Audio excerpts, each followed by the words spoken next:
his Model T for $245, which was less than many motorcycles. This, combined with the devastating stock market crash of 1929, temporarily hurt sales. But Harley-Davidson had aggressively and successfully gone after law enforcement contracts all over the country, and so were less affected and still managed to make a profit. These lucky officers of the West Virginia State Police are outfitted with Harleys. These are Royal Canadian Mounties.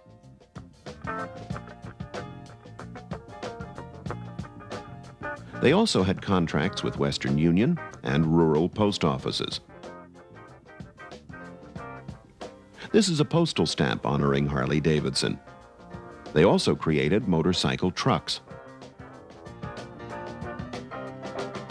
The 1929 DL was popular with riders who wanted the power of a twin combined with the nimbleness of a single. The 45 cubic inch side valve rapidly established a reputation for top dependability and performance.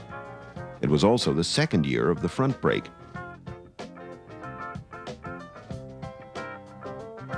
A 3-speed here sitting in neutral. Dual headlights. It no longer looks like a bicycle. The 1932 VL 74 cubic inch produced 28 horsepower capable of going 90 miles per hour.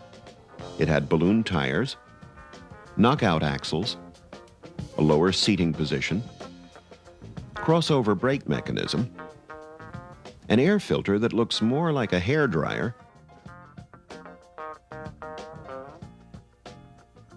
the teardrop gas tank, the front brake,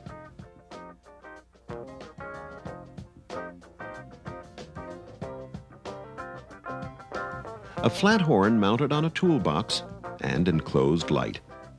Ironically, in the mid-30s, Harley-Davidson licensed to a Japanese consortium the blueprints of then-current Harley-Davidson models. This accounts for the similarity between many of the Japanese bikes and Harley. But they are far from the same thing, as Harley owners enthusiastically